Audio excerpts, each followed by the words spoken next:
Remaining 3 points ఇవి. So first point ఏంటంటే efficiency and days both are inversely proportional. So efficiency and days both are inversely proportional అంటే ఇప్పుడు efficiency పెరిగింది, efficiency పెరిగితే days ఏమవుతాయి, తగ్గుతాయి. సో ఎక్కువ ఎఫిషియెంట్ అయిన పర్సన్ తక్కువ డేస్లో వర్క్ చేస్తాడు, అలాగే తక్కువ ఎఫిషియన్సీ ఉన్న పర్సన్కి ఎక్కువ టైం పడుతుంది వర్క్ చేయడానికి. అందుకే రెండు ఇన్వర్స్లీ ప్రపోర్షనల్. నెక్స్ట్ పాయింట్ ఏంటి, ఎఫిషియన్సీ అండ్ అమౌంట్. సో అది both are directly proportional. So efficiency ఎక్కువ ఉంది పర్సన్కి, మనం ఏం చేస్తాం, ఎక్కువ అమౌంట్ ఇస్తాం.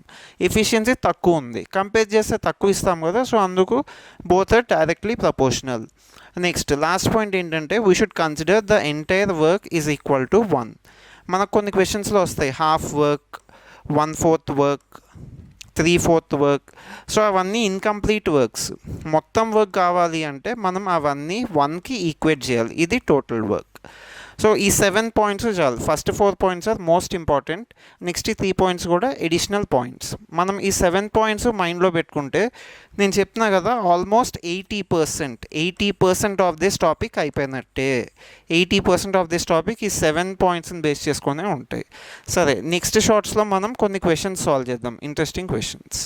Okay, thank you.